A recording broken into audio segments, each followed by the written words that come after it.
Selamat pagi anak-anak. Hari ini kita kembali belajar tema 3. Untuk hari ini kita akan mempelajari halaman 83 pembelajaran 4. Ayo berdoa. Mensyukuri karunia Tuhan.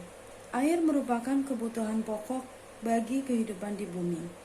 Tanpa air, tak akan ada kehidupan di bumi. Oleh karena itu, mari kita jaga sumber air agar tetap bersih, tidak tercemar. Jangan lupa berdoa ketika menggunakan air sebagai tanda syukur kita kepada Tuhan. Tahukah kalian berapa banyak air di bumi? Ayo membaca. Sifat benda cair. Bacalah teks berikut dengan lafal dan intonasi yang tepat. Air di bumi. Bumi adalah tempat yang berair. Sekitar 71% permukaan bumi tertutup air. Sebagian besar air berada di lautan. Air juga ada di udara sebagai uap air, di sungai dan di danau, di es dan juga di gletser, di tanah dan bahkan pada tubuh kita. Air tidak pernah diam. Berkat siklus air, pasokan air planet kita terus bergerak dari satu tempat ke tempat lain dan dari satu bentuk ke bentuk lainnya. Walaupun terdapat banyak air, jumlah air tawar di bumi sangat terbatas. Sekitar 97% air berupa air asin dan 3% berupa air tawar. Hampir 2/3 air tawar berada dalam bentuk es di kutub. Air tawar yang tidak membeku dapat ditemukan di dalam tanah. Air sangat penting bagi kehidupan. Sungai adalah sumber dari sebagian besar air permukaan yang digunakan orang, tetapi jumlahnya sangat sedikit dibanding total air yang ada di bumi. Oleh sebab itu, kita harus hemat dalam menggunakan air. Nah, untuk percobaan yang ada di bawah tidak dapat kita lakukan secara bersama-sama, namun anak-anak dapat melihat ya di penjelasan yang ada di dalam buku. Mengidentifikasi sifat benda cair. Bersama dengan kelompok kalian, lakukan percobaan berikut. Alat dan bahannya ya sudah tertera di buku kalian. Jadi, simpelnya dari percobaan ini adalah sediakan satu buah ember yang terisi dengan air. Nah, maka bentuk air tersebut menyerupai ember tersebut, menyerupai wadahnya. Nah, ketika anak-anak menyediakan satu buah botol yang kosong, kemudian diisi dengan air, bagaimana bentuk air tersebut?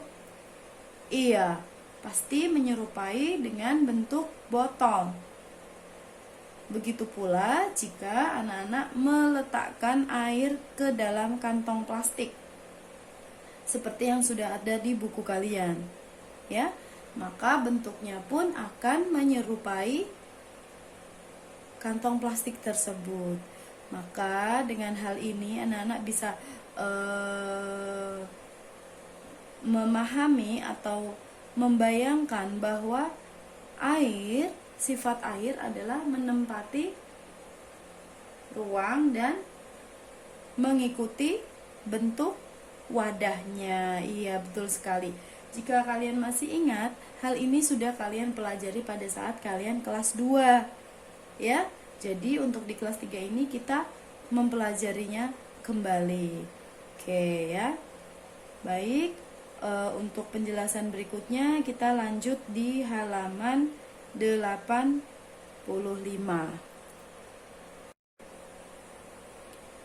Kita kembali mempelajari tematik di halaman 85.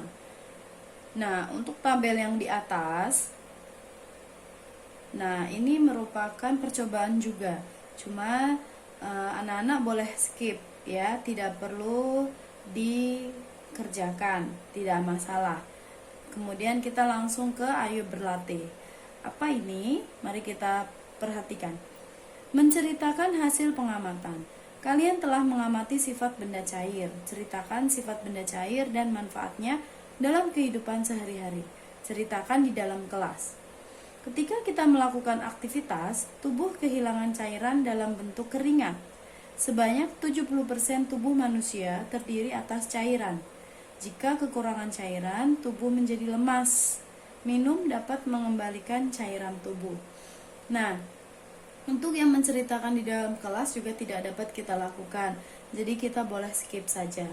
Kemudian yang bawah yang ayo lakukan, ini adalah pokok bahasan mata pelajaran dari PI. Maka Mr. Reza yang akan menyampaikan di pertemuan berikutnya, ya, yaitu melempar dan memantulkan bola. Oke, anak-anak.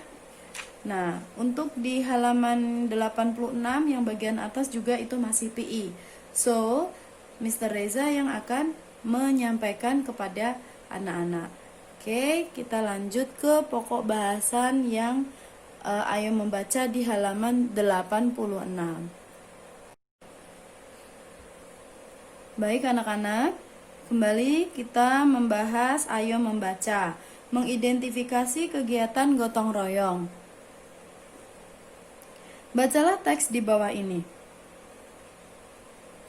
Musim hujan telah tiba. Di sekitar tempat tinggal bergotong royong memperbaiki selokan. Musim hujan telah tiba. Di sekitar tempat tinggal Titus sering terjadi banjir. Banjir terjadi karena saluran pembuangan atau selokan tersumbat. Selokan tersumbat oleh sampah dan lumpur. Selain itu, banyak selokan yang rusak.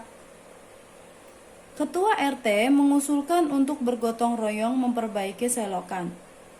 Usul itu diterima oleh warga. Pada hari Minggu, warga bergotong royong memperbaiki dan membersihkan selokan. Masing-masing warga membantu dengan cara yang berbeda. Ada yang membantu dengan tenaga, ada pula yang membantu menyediakan bahan yang diperlukan. Misalnya, pasir dan semen. Bapak-bapak membantu memperbaiki selokan yang rusak. Ibu-ibu menyiapkan makanan dan minuman. Anak-anak membantu membersihkan selokan. Selokan yang rusak dapat diperbaiki. Selokan yang tersumbat dapat mengalir lagi. Semua pekerjaan dapat diselesaikan dengan cepat. Warga senang karena saat hujan turun tidak banjir lagi. Nah, setelah membaca teks yang berjudul bergotong royong memperbaiki selokan, anak-anak tentu dapat memahami, tentu dapat mengerti apa yang telah dilakukan warga pada saat bergotong royong. Ada yang membersihkan selokan, ada yang menyediakan bahan yang diperlukan, ibu-ibu juga menyiapkan makanan dan minuman, bahkan anak-anak juga terlibat dalam membersihkan selokan. Nah, setelah membaca teks di atas, diskusikan pertanyaan berikut dengan temanmu. Baik, anak-anak, saya minta untuk menyiapkan pensil dan penghapus untuk menjawab pertanyaan yang ada di buku kalian. Nomor 1. Oke, persiapkan pensil dan penghapusnya. Mari kita jawab bersama, ya. Apakah yang menyebabkan pekerjaan cepat selesai? Apa? Iya, bergotong royong. Bergotong royong. Jadi dengan bergotong royong, pekerjaan akan menjadi cepat selesai. Jawabannya adalah gotong royong atau bergotong royong. Lanjut nomor 2. Tulis ya. Apakah arti pentingnya hidup bergotong royong? Arti pentingnya hidup bergotong royong itu apa, Nak? Hampir sama dengan tolong menolong, hampir sama. Jadi, saya bacakan ya, arti pentingnya hidup bergotong royong. Anak-anak boleh tulis dengan lengkap di buku tersebut. Ya, tulis yang rapi. Yaitu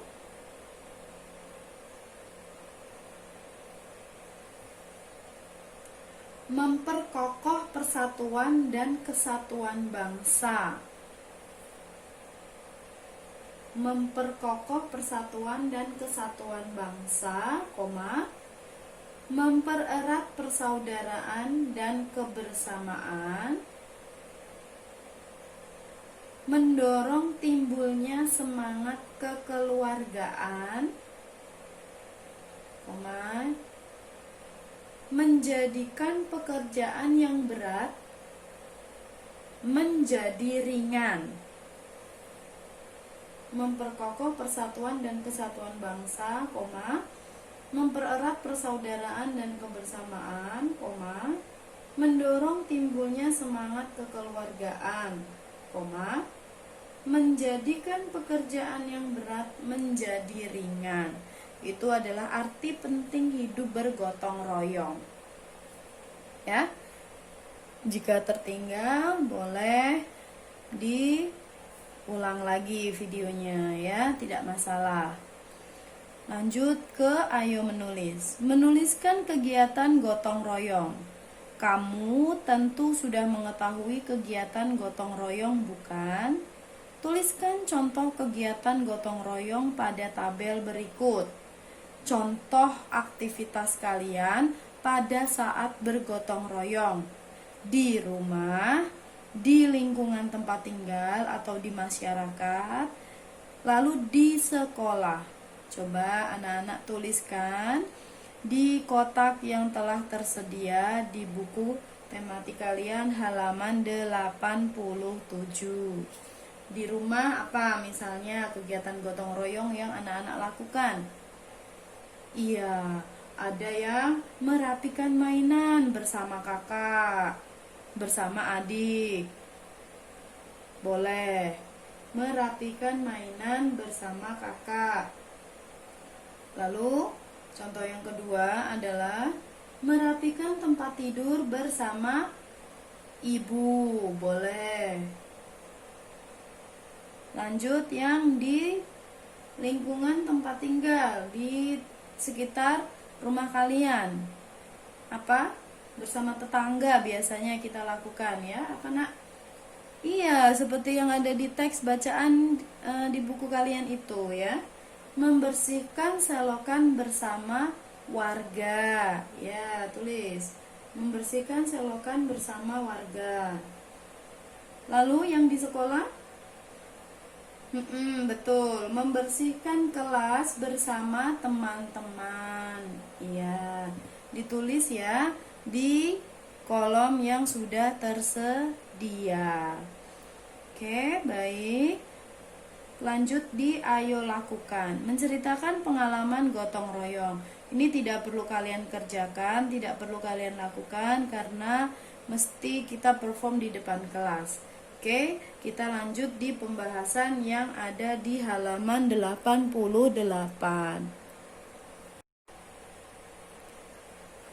Oke, anak-anak kita lanjut ke pembelajaran 5. Ayo berdoa. Mensyukuri karunia Tuhan. Sudahkah kalian bersyukur dan berdoa pagi ini? Bersyukur masih bisa bernafas dan menghirup udara yang bersih. Udara adalah benda gas. Udara mengandung bermacam-macam gas, salah satunya gas oksigen yang kita perlukan untuk bernafas. Bagaimana sifat benda gas? Ayo membaca. Mengenal sifat benda gas. Bacalah teks berikut dengan seksama. Benda gas. Di sekitar kita ada macam-macam jenis benda, yaitu benda padat, benda cair, dan benda gas. Benda gas memiliki sifat-sifat dan ciri-ciri tersendiri. Sifat-sifat benda gas cukup unik dan berbeda dibandingkan sifat benda padat atau sifat benda cair. Benda gas adalah suatu zat atau benda yang mempunyai volume dan bentuk yang selalu berubah-ubah sesuai dengan tempatnya. Menurut KBBI, yaitu Kamus Besar Bahasa Indonesia, benda gas adalah zat ringan yang sifatnya seperti udara. Balon gas, balon udara, dan ban untuk berenang berisi gas. Benda gas ada di mana-mana. Di rumah, di kamar, di jalan, dan di tempat manapun. Udara di sekitar kita termasuk benda gas. Udara merupakan campuran berbagai gas yang menyelimuti bumi. Manusia bisa bertahan hidup juga karena menghirup gas oksigen. Meski wadah terlihat kosong, namun sebenarnya terdapat udara yang tidak bisa dilihat dengan mata. Udara tidak dapat dilihat tetapi bisa dirasakan. Namun, ada gas yang dapat dilihat, misalnya asap dan awan. Perhatikan gambar yang ada di bawah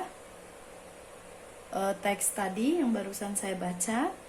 Nah, balon udara, kemudian balon, lalu ada ban yang digunakan untuk berenang, itu dalamnya adalah udara ataupun gas. Contohnya seperti itu, ya. Nah, untuk percobaan yang ada di bawah akan kita bahas ke pembahasan berikutnya. Ayo mencoba mengetahui sifat benda gas. Nah, ini dapat kita lakukan menggunakan alat-alat yang telah dituliskan di buku anak-anak. Tidak perlu dipraktekkan, kita bahas saja. Alat dan bahannya balon, kantong plastik bening, dan juga karet gelang. Langkah percobaan. Tiuplah balon sampai mengembang. Ikat mulut balon menggunakan karet. Tiuplah kantong plastik sampai mengembang. Ikatlah mulut plastik menggunakan karet. Amati bentuk balon dan plastik. Ya, bagaimana bentuk balon dan plastik tersebut? Tuliskan hasil percobaan kalian pada tabel berikut. Jadi, jika kalian meniupkan udara ke dalam balon, itu maka balon tersebut akan mengembang sesuai dengan bentuk balon tersebut. Balon sekarang bermacam-macam bentuknya, ya. Ada yang menyerupai karakter kartun tertentu. Nah, dia akan menyerupai bentuk-bentuk kartun tersebut jika memang bentuknya adalah sesuai dengan apa yang sudah dibuat. Jadi pada saat kita meniupkan udara, maka balon itu akan membesar, akan mengembang. Nah, bentuknya pun akan menyerupai balon yang dimaksud. Misalkan balonnya berbentuk hati. Pada saat kalian meniupkan udara ke dalam balon tersebut, maka pada saat mengembang, balon tersebut akan berbentuk hati, mengembang, membesar, menggelembung. Begitu pula dengan kantong plastik. Kantong plastik sebelum kita tiup udara ke dalam kantong plastik tersebut kempes. Nah, pada saat kita tiup, bentuknya akan mengembang sesuai dengan bentuk kantong plastik tersebut. Lalu, hasil percobaan di atas, dapatkah kamu menyimpulkan sifat gas? Sifatnya bagaimana? Karena sifat benda gas ini maksud saya benda gas itu kan tidak terlihat, tapi ada juga yang terlihat. Nah, coba anak-anak disimpulkan sifat benda gas itu apa berdasarkan percobaan yang kalian amati. Nah, untuk yang tabel, jika bingung kalian tidak perlu diisi, tapi kalau mau diisi boleh, saya akan membantu anak-anak. Sifat benda gas, nama benda yaitu balon, bentuknya berubah sesuai wadah. Betul ya? Seperti yang tadi di percobaan itu, ketika bentuknya plastik, ya dia akan mengikuti seperti bentuk plastik.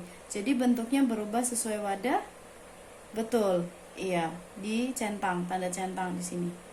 Bagaimana dengan yang kantong plastik? Iya, kantong plastik pun juga mengikuti wadahnya. Kemudian bentuknya tetap walaupun wadahnya berubah. Bentuknya tetap walaupun bentuk wadahnya berubah. Tidak ya.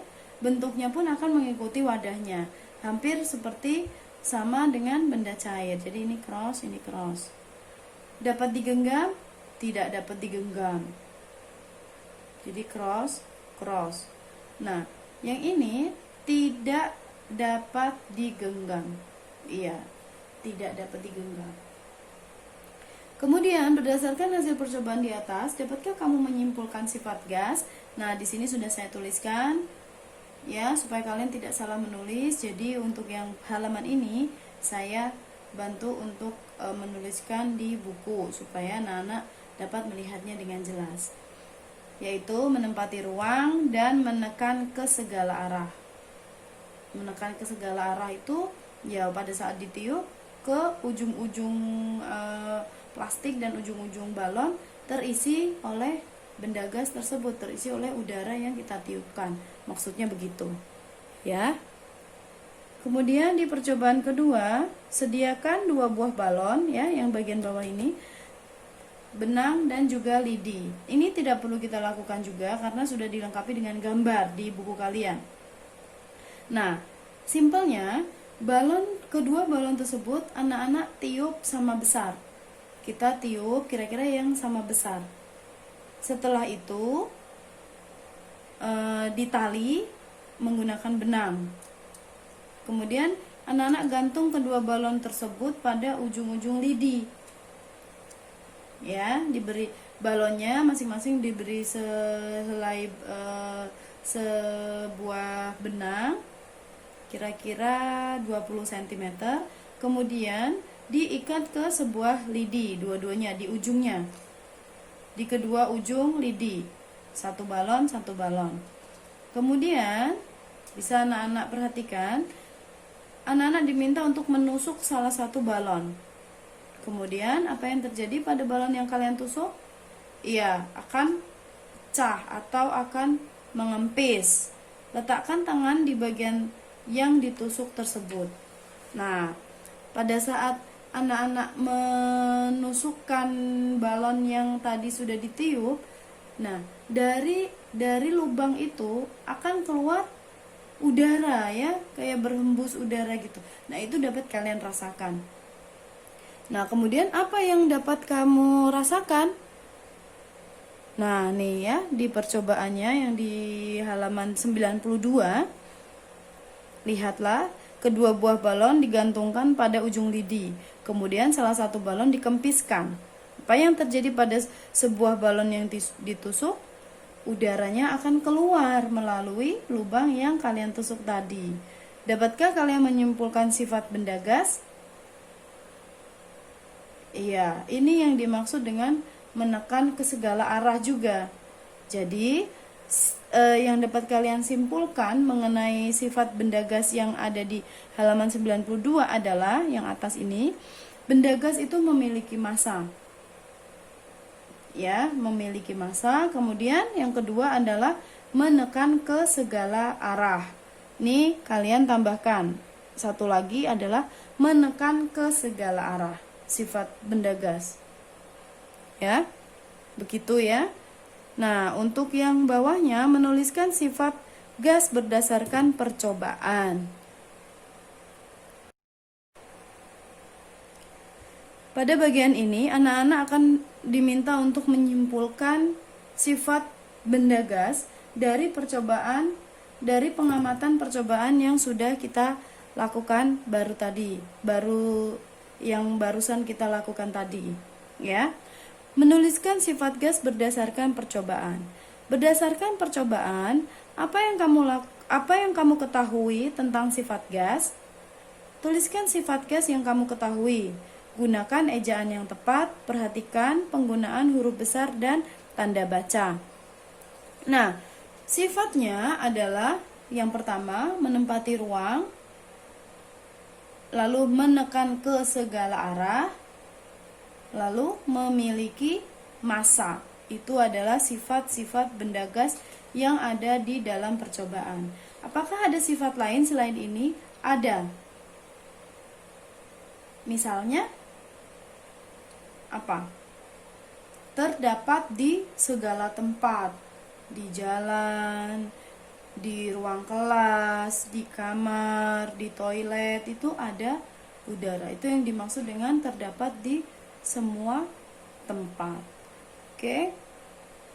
Untuk yang latihan ayo lakukan, yang ini halaman 92 dan 93 membuat pertanyaan mendatar dan menurun ini tidak perlu kita lakukan. Kita lanjut membahas ke halaman berikutnya, yaitu halaman 94. Oke, kita lanjut ke halaman 94. Ayo berdiskusi. Mengukur berat menggunakan timbangan. Kamu telah melakukan percobaan untuk mengetahui sifat gas. Salah satu sifat gas adalah mempunyai massa. Makin besar massa suatu benda, maka beratnya juga makin besar.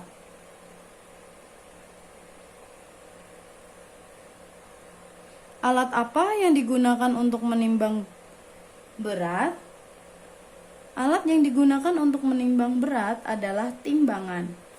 Bersama dengan temanmu, diskusikan fungsi dari berbagai macam timbangan di bawah ini. Oke, ada banyak jenis timbangan jika kalian perhatikan ya.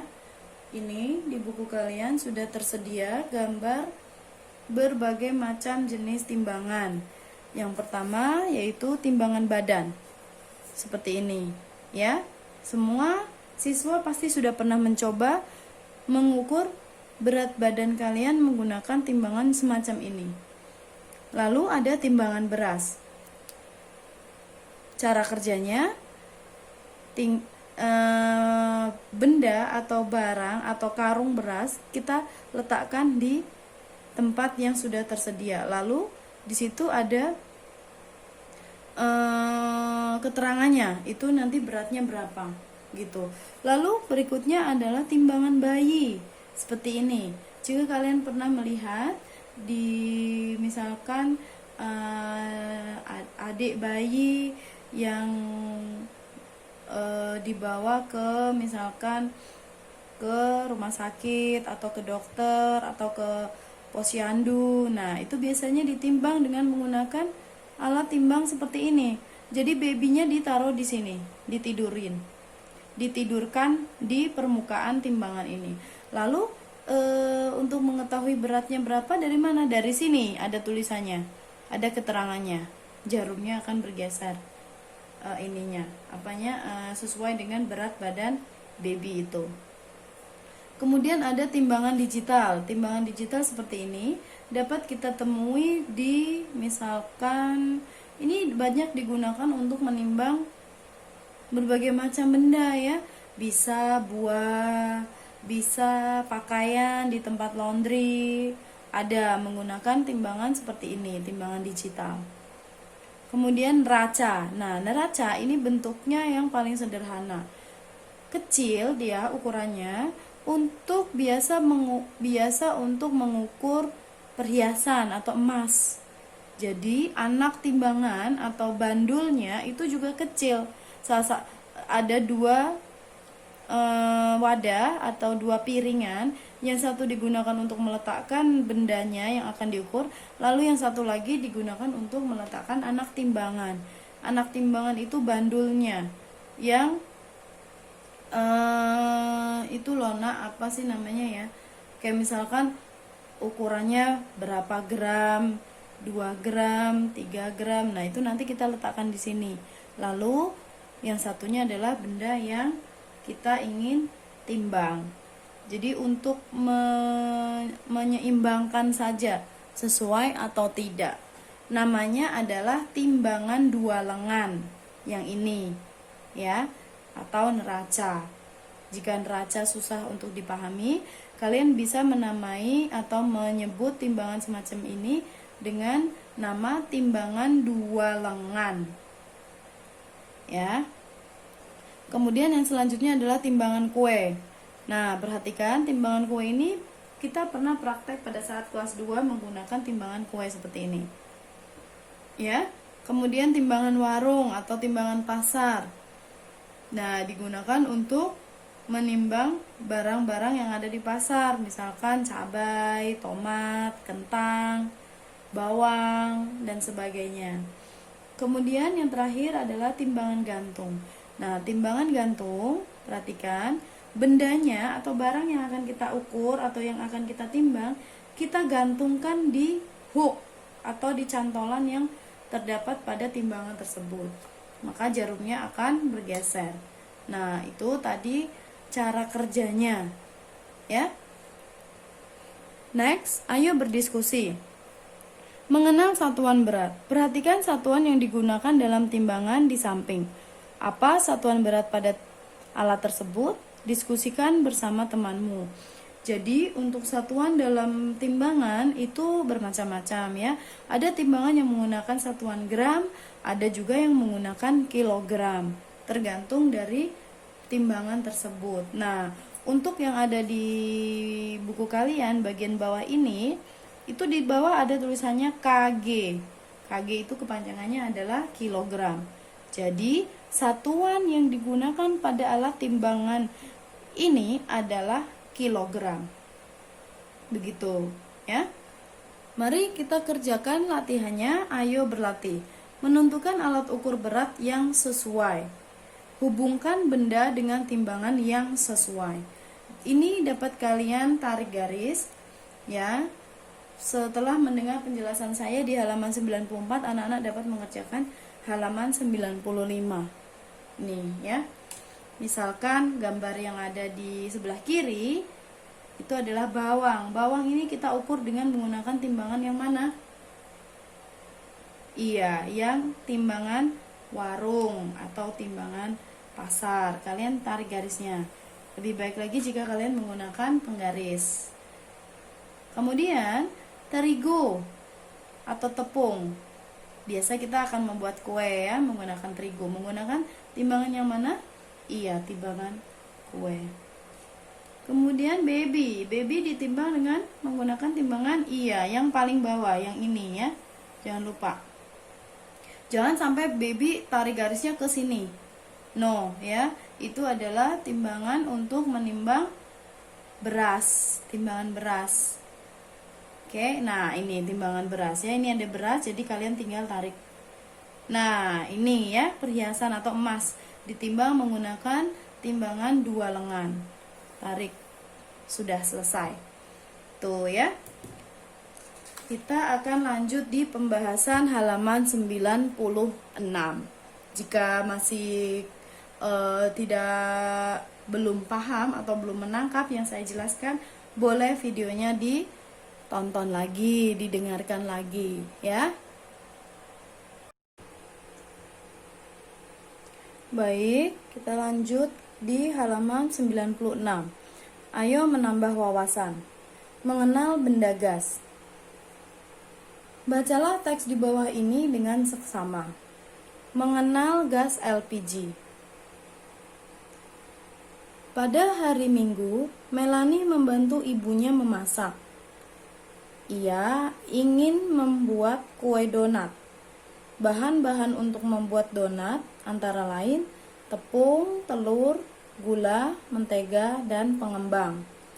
Melanie menimbang tepung, gula, dan mentega menggunakan timbangan kue.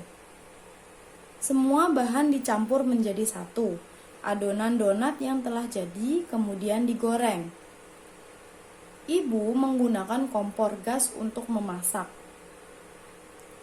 Kompor gas memerlukan bahan bakar gas LPG.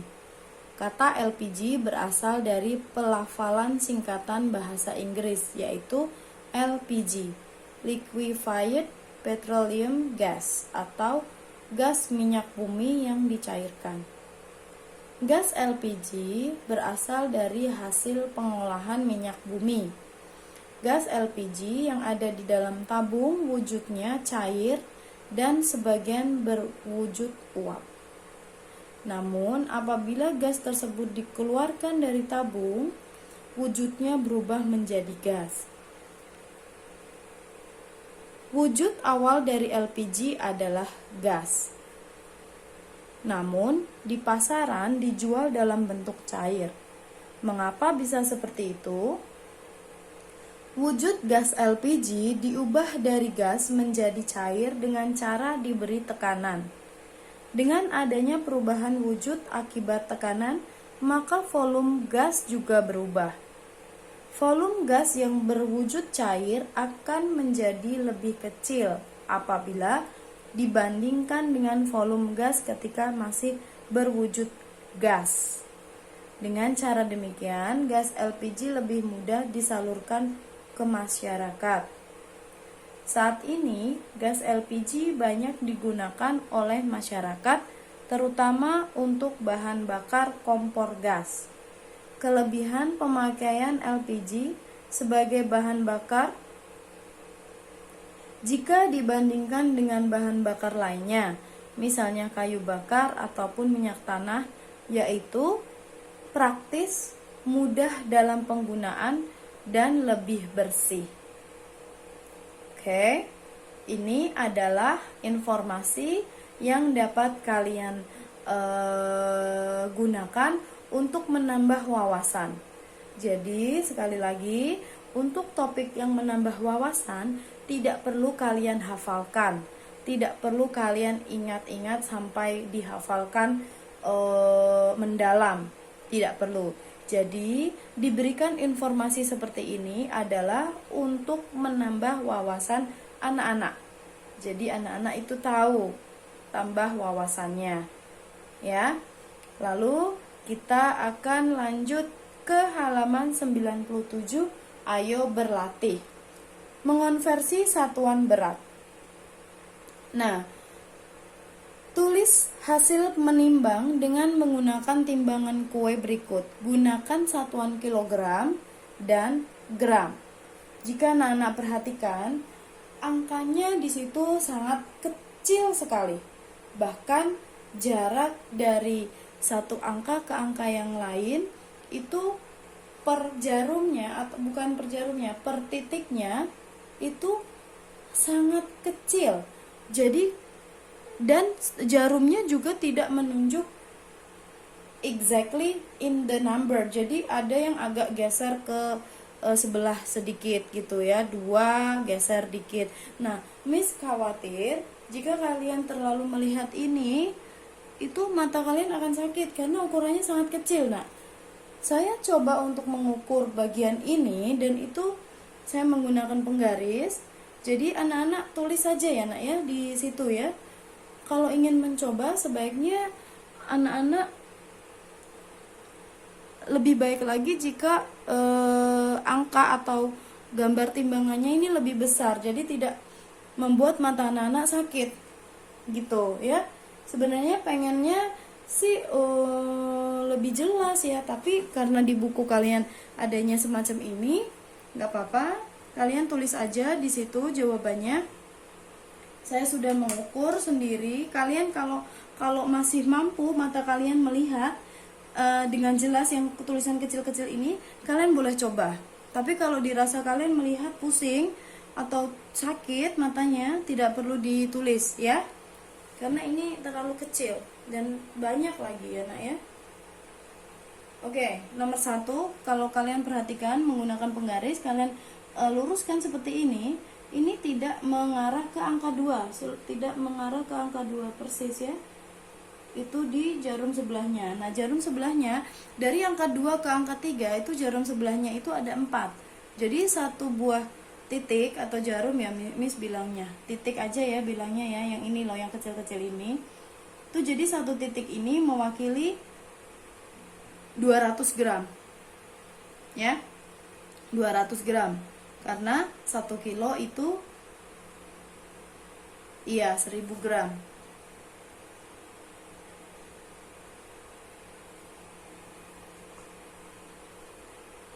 Nah, jika kalian perhatikan ini dia nunjuknya ke sebelahnya angka 2, berarti itu 2,2 kilogram.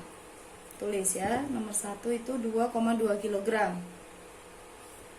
Nomor 2 yang sebelahnya itu di antara 10 dan angka 1, berarti itu 0,5 kg ya. Karena di situ tulisannya gram, anak-anak berarti tulisannya adalah 500 gram. Iya, betul, 500 gram. Next, yang sebelahnya yang ini itu adalah sebentar, kita lihat dulu ini di angka mana ya. Sangat kecil sekali, nak. Miss aja susah lihatnya. 3,2, 3,4. Ya, maaf ya kalau tidak terlalu akurat karena itu sangat kecil sekali.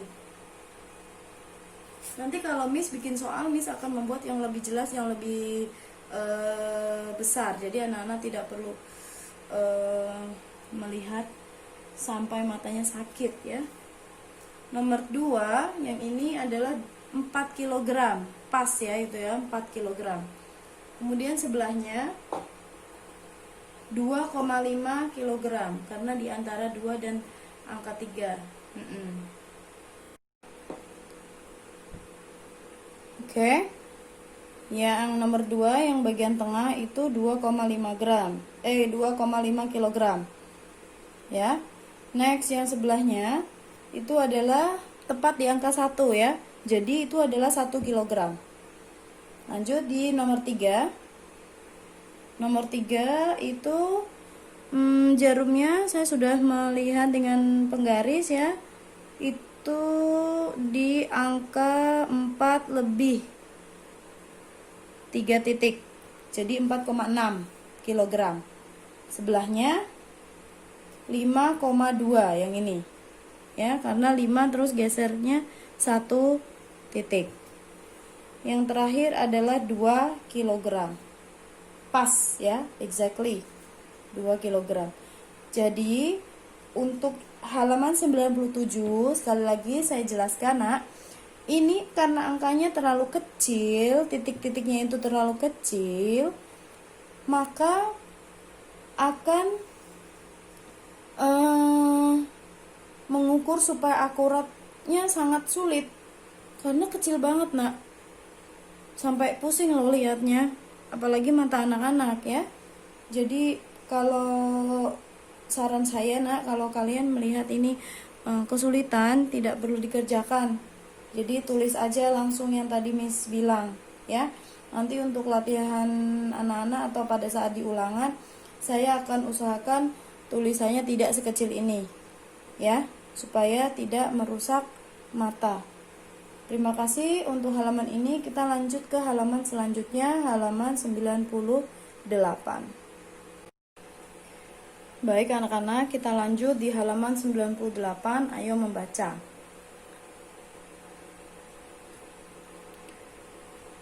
Memahami arti penting bergotong royong.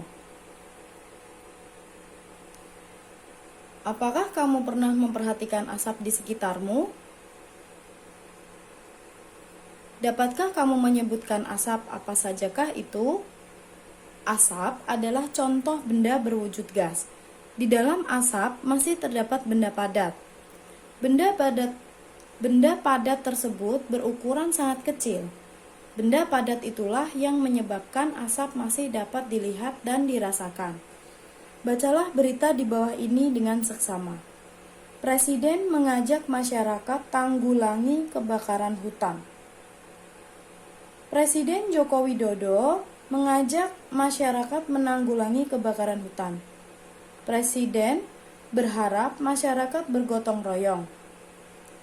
Gotong royong merupakan salah satu jalan keluar untuk menanggulangi kebakaran hutan.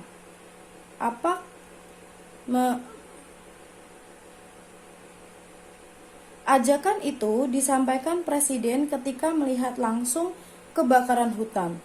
Presiden meninjau titik api di kawasan Kabupaten Banjarbaru. Presiden meminta masyarakat berperan aktif mencegah terjadinya kebakaran hutan dan lahan.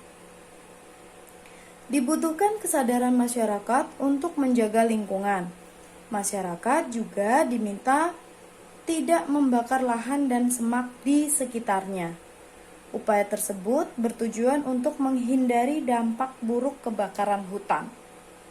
Nah, setelah membaca berita di atas, jawablah pertanyaan di bawah ini. Oke, siapkan pensil dan penghapusnya. Anak-anak boleh jawab di buku tematik tersebut. Nomor 1, kita bahas bersama ya. Apakah pesan Presiden berdasarkan berita di atas? Iya, Presiden mengajak masyarakat menanggulangi kebakaran hutan. Ya, itu nomor 1. Nomor 2, mengapa gotong royong sangat penting untuk menanggulangi kebakaran hutan? Jawabannya, karena gotong royong merupakan salah satu jalan keluar untuk menanggulangi kebakaran hutan.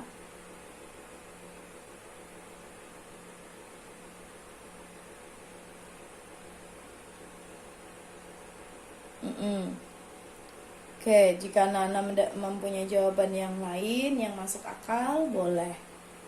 Mengapa gotong royong sangat penting untuk menanggulangi kebakaran hutan? Karena gotong royong merupakan salah satu jalan keluar untuk menanggulangi kebakaran hutan. Nomor 3, selain bergotong royong, apa saja yang bisa dilakukan masyarakat untuk menanggulangi atau untuk mengurangi kebakaran hutan? Iya, berdasarkan pesan yang disampaikan oleh Presiden, yang dapat dilakukan masyarakat adalah tidak membakar lahan dan semak di sekitarnya. Jawabannya nomor 3 adalah tidak membakar lahan dan semak di sekitarnya. Tuh ya. Next. Nomor 4, tuliskan pengalamanmu saat bergotong royong. Nah, ini dapat dituliskan jawabannya berdasarkan pengalaman masing-masing siswa. Misalkan anak-anak bergotong royong di rumah. Nah, pengalamannya apa? Tulis di situ. Ya, misalkan gotong royongnya bersama teman di lingkungan rumah, di masyarakat, boleh tulis. Next, ayo berdiskusi. Kegiatan gotong royong. Bersama dengan temanmu, diskusikan kegiatan gotong royong berikut. Beri tanda centang pada kolom yang menurut kalian benar, yaitu di kolom setuju dan tidak setuju. Nomor 1, langsung ya. Membersihkan lingkungan tempat tinggal merupakan contoh gotong royong. Iya, setuju. Nih, beri tanda centang. Kegiatan gotong royong nomor 2 hanya dapat dilakukan di lingkungan sekolah. Tidak setuju. Kenapa? Karena gotong royong dapat dilakukan di mana saja. Di rumah, di tempat tinggal, ya. Nomor 3, gotong royong akan membuat pekerjaan cepat selesai. Iya, setuju. Tidak ikut gotong royong karena pesertanya sudah banyak. Tidak setuju, ya. Namanya gotong royong, kita diminta untuk aktif atau berperan serta. Jadi, walaupun pesertanya sudah banyak, tidak apa-apa, tetap ikut bergabung untuk terlibat dalam kegiatan gotong royong tersebut. Nomor 5, gotong royong merupakan ciri khas bangsa Indonesia. Iya, betul, setuju. Nah, selanjutnya di halaman 100 masih ada beberapa item pernyataan lagi. Kita lanjutkan ya. Lanjut nomor 6. Mengerjakan soal ujian bersama-sama adalah contoh gotong royong di sekolah. No, tidak boleh ya. Berarti tidak setuju. Nomor 7. Kegiatan gotong royong di kota lebih sedikit daripada di desa. Kegiatan gotong royong di kota lebih sedikit daripada di desa. Tidak setuju ya. Mau di kota, mau di desa, kita sebaiknya tetap bergotong royong. 8. Ya, nomor 8. Ikut serta gotong royong agar kelak juga dibantu ketika kesusahan. Betul atau tidak ini? gimana ya penjelasannya? Jadi ikut serta gotong royong agar kelak juga dibantu ketika kesusahan. Jadi seperti tidak ikhlas gitu ya nak, kalau kita melakukan gotong royong pada saat sekarang. Misalkan kamu membantu teman, lalu di kemudian hari kamu berharap teman tersebut membantu, tapi ada benarnya juga. Jadi ketika kita membantu teman, secara otomatis teman tersebut atau siapapun nanti akan juga membantu kalian pada saat kalian kesusahan. Jadi kayak gitu. Ikut serta gotong royong agar kelak juga dibantu ketika kesusahan. Kita diskusikan dulu nanti. Sebenarnya ini agak membingungkan juga nomor 8. Ini bisa setuju juga bisa tidak setuju, ya nak ya. Oke, kita lingkari saja nomor 8 karena tidak kurang spesifik ya, membuat kita analisanya menjadi bingung. Jadi nomor 8 kita lingkarin saja, tidak usah dikerjakan ya. Nomor 9, gotong royong mempererat tali persaudaraan. Gotong royong mempererat tali persaudaraan. Iya, betul. Setuju. Nomor 10, tidak ikut kerja bakti dan hanya membayar sebagai ganti gotong royong. Tidak setuju, tidak boleh ya. Kita harus tetap ikut atau berperan serta dalam bergotong royong gitu ya. Oke, jika ada yang tertinggal boleh ditonton lagi videonya. Boleh didengarkan lagi penjelasan dari saya, semoga dapat membantu. Kemudian cukup untuk hari ini, sampai di halaman 100. Sampai jumpa di video berikutnya. Bye.